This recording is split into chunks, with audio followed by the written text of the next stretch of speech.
شاید خاقان عباسی سے کہ کسی فورم سے آنے سے پہلے اسپیکر صاحب سے معافی مانگیں. میں صرف ایک ذات سے معافی مانگتا ہوں, اسپیکر سے کسی اور انسان سے معافی نہیں مانگ سکتا. مختلف شہر ہیں, بڑے شہر, وہ کس تیزی سے اس مرض کے اندر اضافہ ہو رہا ہے. خدا کا واسطہ سنجیدگی کی ضرورت ہے.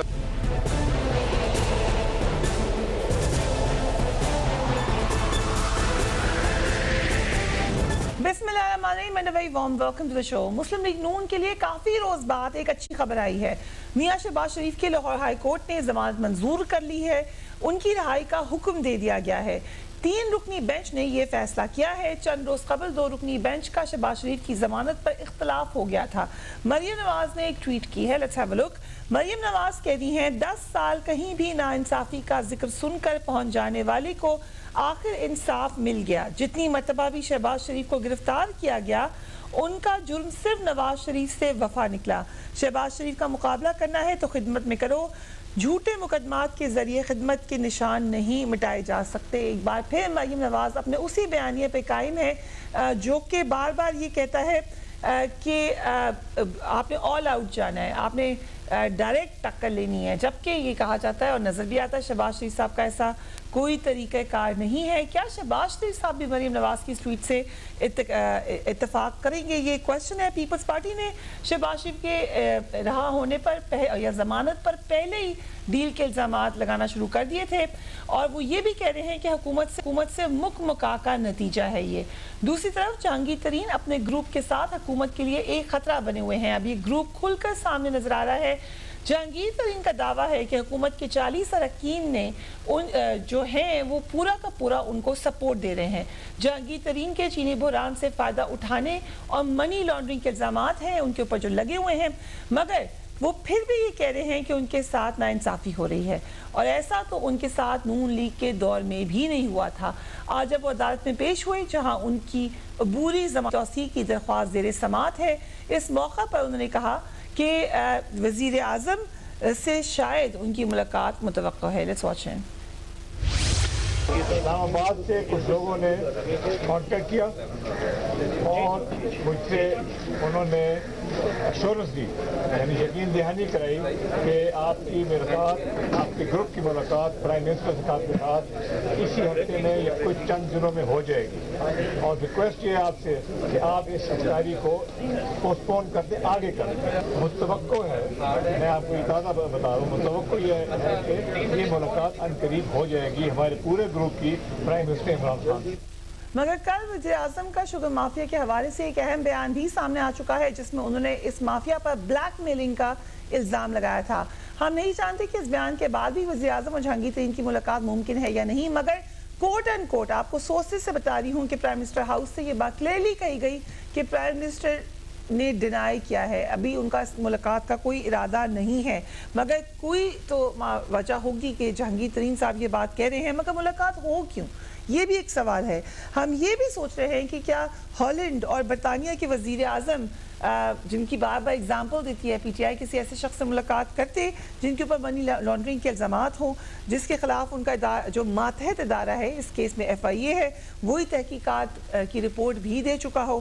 دوسری طرف جہانگیر ترین کے ساتھی حکومت کا ساتھ جھوٹ دینے کی دھمکیاں دے رہے ہیں. اندرونی اطلاعات یہ ہیں کہ بہت کچھ مانگا بھی کیا, کسی کو منسٹری بھی چاہیے, لیکن کیا کہہ رہے ہیں, لیٹس واچ دیٹ. ہمارے پاس انشاءاللہ 60 ہو گئے ماشاءاللہ, الحمدللہ, شکر اللہ پاک ہے, اور 10 ایسے ہیں خودکش بمبار ہیں, چلو 70 کے قریب ہو جائیں گے. آپ بجٹ میں پتہ چلے گا, میں بھی ہم بجٹ میں ہی آپ کو سائڈ پہ کر لے, سارے کچھ بھی ہو سکتا ہے. ترین صاحب کو جو حکم ہوگا وہی ہوگا. فردوس شرمین نقوی صاحب ہمیں جوائن کریں, تھینک یو سو مچ. السلام علیکم. نقوی صاحب, کیا جو جہانگیر ترین صاحب کہہ رہے ہیں ایسی کسی ملاقات کا کوئی اندیا ہے آئندہ آنے والے دنوں میں؟ فریہ بہت بہت شکریہ. بسم اللہ الرحمن الرحیم.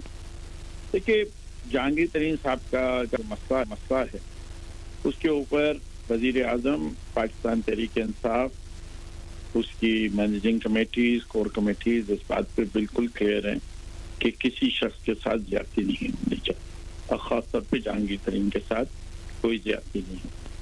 اگر جہانگیر ترین صاحب کو کوئی خدشات ہیں کہ کوئی انہیں ٹارگٹ کر رہا ہے تو وہ جب بھی وہ شکایات سامنے لائیں گے